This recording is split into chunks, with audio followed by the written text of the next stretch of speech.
आपकी spiritual life में आप चलते हैं, आपसे गलती हो गई, आप परीक्षा में फंस गए,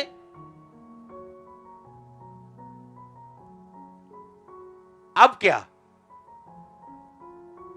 अब उस परीक्षा में फंस के और नीचे जाना है या वहीं रुक के तौबा करनी और आत्मिक आंखों से देखने की लुटेरे लूट रहे हैं, शैतान छीन रहा है, मैं इसे बदल सकता हूं अगर अभी मैं सुधर जाऊं तो। आपकी स्पिरिचुअल लाइफ में आपसे गलती हुई, आपसे मिस्टेक हुई, आप प्रभु से हटे, आपने गुनाह किया, आप गिर गए, उसके बाद मैंने लोगों को देखा है उठने के अलावा उनके पास पीछे जाने के लिए तैयार थे। वो ये नहीं कि उठें तौबा करें, जो छीन गया अब वो छीन गया, क्या करें, लेकिन परमेश्वर के करीब जाएं तो परमेश्वर फिर से हमारी लाइफ को रिस्टोर कर सकता है, वैसे ही बना सकता है।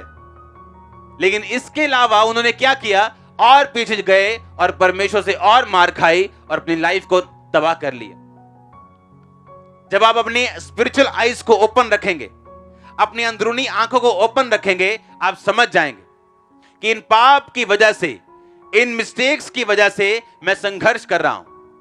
अब जब आप संघर्ष कर रहे हैं, आपके लिए परमेश्वर में चलना मुश्किल होता है, क्योंकि आपके पाप की वजह से, गुनाहों की वजह से आपको स्ट्रगल्स रहती हैं लाइफ में। अब और मुश्किल होता है परमेश्वर में चलना या उस पवित्रताई को परस्यू करना, उसका पीछा करना। लेकिन जब आप फैसला कर लेते हैं कि मैं जो देख रहा हूं वो सही नहीं, अगर मैं सही तरीके से परमेश्वर में नहीं चला और प्रभु के सामने नहीं मुड़ा तो ये कंडीशन और बुरी होगी। और आत्मिक लोग फैसला करते कि नहीं, मैं परमेश्वर के नजदीक जाऊंगा और परमेश्वर से पूछूंगा कि वो क्या चाहता है, लेकिन उसके जो लिखित वचन बाइबल में ऑलरेडी लिखे हुए हैं मैं उनको पूरा करूंगा। और वो चलना शुरू करता है परमेश्वर में, कठिनाइयों के बावजूद, परीक्षाओं के बावजूद। फिर छुटकारा एंटर करता है, ब्लेसिंग्स एंटर करती हैं। आप देखते हैं कि आपके टेस्टिमनीज किस तरह से परमेश्वर आपको दे रहे हैं, आपके आसपास के लोग किस तरह आपके आत्मिक जीवन के कारण प्रभावित हो रहे, आपका समाज प्रभावित हो रहा है, आपका देश प्रभावित हो रहा है, ब्लेस हो रहा है, क्योंकि आप प्रेयर्स में हैं। लेकिन जो आत्मिक मूर्ख लोग हैं, जब एक परीक्षा उन पे आती है उनकी अपनी कमी की वजह से, वो और पीछे भागते हैं, क्योंकि उन्हें क्रिश्चियन लाइफ फिर और डिफिकल्ट लगती, और मुश्किल लगती। लेकिन जब वो फैसला कर ले कि ये परमेश्वर की मर्जी से हुआ, अगर मैं ऐसा ना करता तो ये परीक्षा में ना फंसता, लेकिन अभी भी मेरे पास मौका है, क्योंकि मेरा परमेश्वर एक सेकंड चांस देने वाला परमेश्वर। उसने पतरस को दिया, वो आपको देगा। दिया कि नहीं दिया पतरस को? पतरस कहता मैं तो उसे जानता ही नहीं हूं। परमेश्वर रात को कहता रहा, पतरस प्रार्थना करता कि तू परीक्षा में ना पड़े। उसे लगता है मुझे कौन सी परीक्षा आनी, मरना तूने, मैंने कौन सी, मुझ पे क्या परीक्षा आ जाएगी।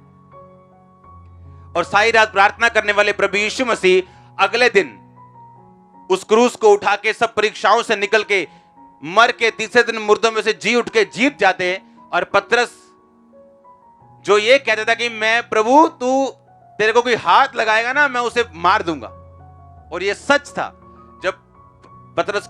जब प्रभु को पकड़ने के लिए आए तो पतरस ने तलवार मारी थी और कान उसका उड़ा दिया था।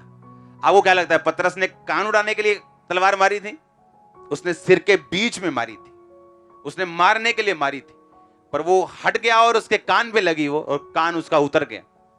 वो इतना दलेर था शारीरिक, लेकिन शारीरिक दलेरी काम नहीं आई, और उसने बाद में क्या बोला, मैं इसको नहीं जानता।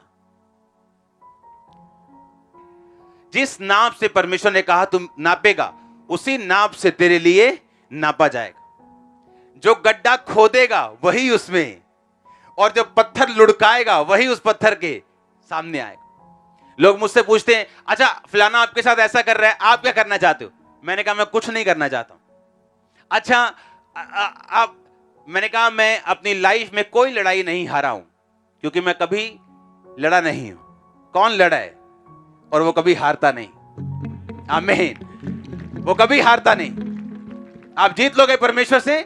कभी नहीं। इसलिए अपनी लड़ाइयों को परमेश्वर को बोलो लड़ने के लिए। हालेलुया। और आप देखेंगे बड़े हैरानी के साथ कि जो लोग आपके साथ कर रहे थे, अब वो उनके साथ हो रहा था, और उनके साथ ज्यादा हो रहा था, क्योंकि परमेश्वर ने कहा मैं तुझे नाप नाप के अब दूंगा। तू तो आटा इतना ले आएगा ऊपरों, पर जब मैं मोड़ांगा तो फिर दाब दाब के मोड़ांगा। हाँ, और आप देखते हैं कि जो लोग आपके साथ ऐसा बिहेव कर रहे थे, अब उनके लोग उनके साथ ऐसा बिहेव कर रहे हैं, क्योंकि जिस नाप से तू नापेगा उसी नाप से तेरे लिए। और जो तुम चाहते हो लोग तुम्हारे साथ करें, तुम भी लोगों के साथ ऐसा ही करो। इसलिए आपको वरी करने की, डरने की कभी भी कोई भी जरूरत नहीं। जो लोग आपके साथ करने की ठानेंगे वो उनके साथ होता जाएगा। उन्हें समझ आएगी कि हम गलत कर रहे थे और वही चीजें अब हमारे साथ हो रही। क्रिश्चियनिटी एक स्ट्रॉन्ग लाइफ है जो आप जी रहे हैं, स्ट्रॉन्ग। अगर आप ना डरें, ना घबराएं और ना पाप में जाएं, विक्ट्री श्योर है। जिस तरह सूरज आना श्योर है, जिस तरह आपको मॉर्निंग आप ये नहीं सोचते पता नहीं आज सूरज आया होगा कि नहीं आया होगा, जिस तरह उसका आना श्योर है, आपकी जीत का आना श्योर है। रात आ सकती, बादल आ सकते, आंधियां आ सकती, अंधेरा आ सकता है, पर सूरज आना श्योर है। आपकी जीत श्योर है, चंगाई श्योर है। आमीन। ऊंचा ये आशीष आपकी है।